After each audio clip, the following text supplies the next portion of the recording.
In 2011, Nirmal Sethia, the chairman of Newbie Teas and founder of the N. Sethia Foundation, set himself the task of acquiring the world's greatest collection of tea antiquities. The Chitra Collection, named in honour of his late wife, includes objects from Europe, Asia and the Americas from across 1,000 years of history. By showcasing the diversity of tea drinking customs, the collection seeks to promote an awareness and appreciation of tea's importance and its cultural impact. We have selected the following objects to reflect the theme of this conference, Tea, Nature, Culture, Society from 1650 to 1850, and the Chitra Collection would like to thank the organisers for inviting us to be involved in this ongoing research project.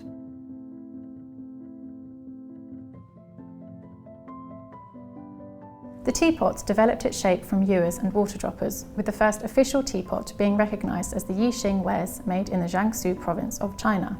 Made with xisha clay, this porous material absorbs the flavour, colouring and taste of the drink, developing a seasoning with repeated use. Although the fashion for steeping tea leaves was popular in China from the 14th century, Yixing wares were made from the 16th. This example dates to the 1700s and was made for export to Europe, the gilt metal mounts being added in the Netherlands.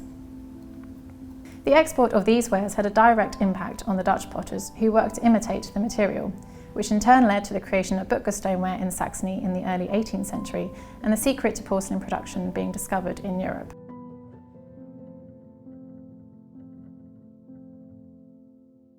Tea was first introduced to Europe through Portuguese priests and merchants in the 16th century, but the first import of the tea leaf is not seen until the early 1600s. Our next objects were chosen to highlight the fraught journeys taken by these delicate porcelain pieces across the globe. The danger of shipwrecks a very real possibility. This teapot shows the effects of being underwater for over 300 years. The salt water has stripped off the glaze, creating a matte appearance, and the remains of barnacles can be seen on the inside. We also have a pair of tea bowls and saucers from the Nan King Cargo, a shipwreck identified as a Dutch East India Company trading vessel that left Canton in 1750, carrying over 240,000 pieces of porcelain. These items remain in remarkably good condition considering their history, after being packed in the tea crates to act as ballast.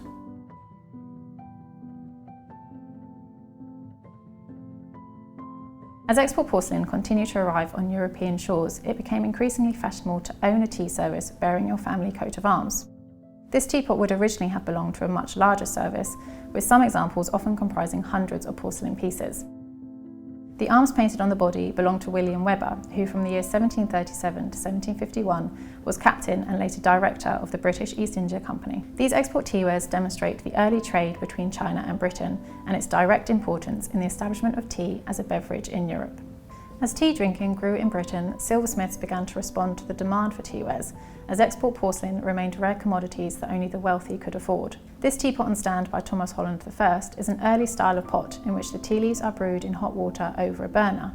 The pear shape was inspired by Chinese ceramics and features in contemporary paintings of the time, such as A Family of Three at Tea by Richard Collins from 1727. This example belonged to Sir Robert Beechcroft, a wealthy cloth merchant and Lord Mayor of London between 1711 and 1712. This continued Asian influence on British craft is demonstrated by our next object, a tea tub caddy for Parkland and Wakeland that is styled on the packing crates used for export of the tea leaf. Appearing in the early 1760s, they became extremely fashionable. It is engraved with the Chinese characters Chang and Yi, meaning prosperity and righteousness, auspicious terms used in Chinese business. The growing demand for fine teawares led to the establishment of the Staffordshire potteries in England, which experimented with ceramic production to manufacture elegant yet affordable teawares for the middle classes.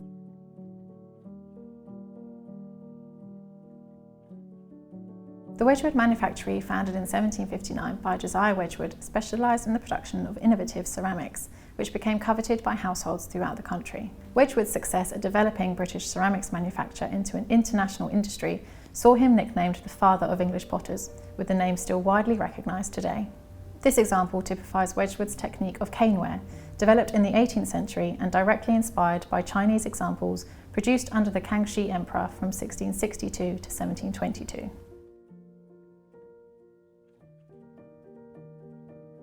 Although hot water urns have been produced since the 1760s, they continue to act as a symbol of wealth and taste well into the 20th century. By the early 1800s, however, it had become cheaper to buy silverware from China. Interestingly, the two cultures often combine decorative themes on such pieces, catering to the British taste while still allowing Chinese motifs to be included by the silversmiths. This urn was made by Lin Chong in 1825 a silversmith based in Canton, and his adoption of classical forms, which were the dominant style in Britain, are evident. While it is aimed to cater to the Western taste, it is less formal than Georgian Regency designs, and its Eastern origins are evident in the prominent serpent coiling around the foot and presenting its head as the spigot terminal. The last object that we have chosen is a result of the establishment of the British Empire in India, a vastly important chapter in the history of tea. Being unable to control the quality and price of Chinese tea, the British East India Company sought an alternative location to grow the plant. The first Indian tea grown by the company in Assam was shipped to London in 1838, and production then soared.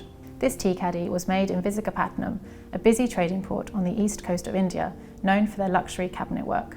It is decorated with scenes of the savannah in hand-drawn ink and would have appealed to the British taste for exotic works of art.